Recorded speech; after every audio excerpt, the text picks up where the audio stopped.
we are going to make it through the Journals of Congress for 1774 and get into 1775, which is super interesting. And especially, I think, the choices that they make about what to publish about the proceedings. But I wanted to mention one other thing about 1774 before we actually go further into the contents of those journals, which is the reprint history of those journals of the First Continental Congress. Here at the JCB, we have a fantastic copy of the journals of the First Continental Congress and actually subsequently the Second Continental Congress, which stretched from 1775 all the way to the end of the war.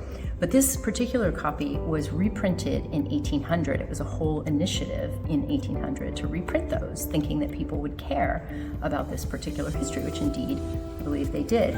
And this version of it, this copy, this very edition, was owned by our library's founder, John Carter Brown. And in fact, if I can find it here while I'm fumbling around, he put his book plate in it, along with pasting other kinds of things in there. There's his book plate right at the beginning of this first kind of reprint issue of the journals of the First Continental Congress.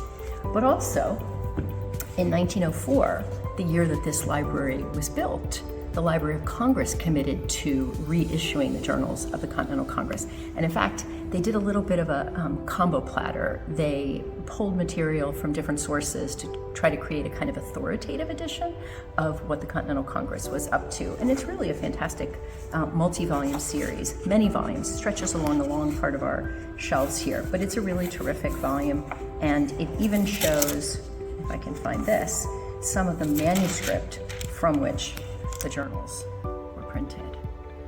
Those are the manuscript journals of Charles Thomson, who was the secretary of the Continental Congress, and in fact remained the secretary through the Constitutional Convention in 1787, quite a run. And then lastly, I just wanted to point out that our friends at the Library of Company in Philadelphia did a 200-year version in 1974, obviously in advance of the bicentennial, of the journals of the Continental Congress, the First Continental Congress in 1774.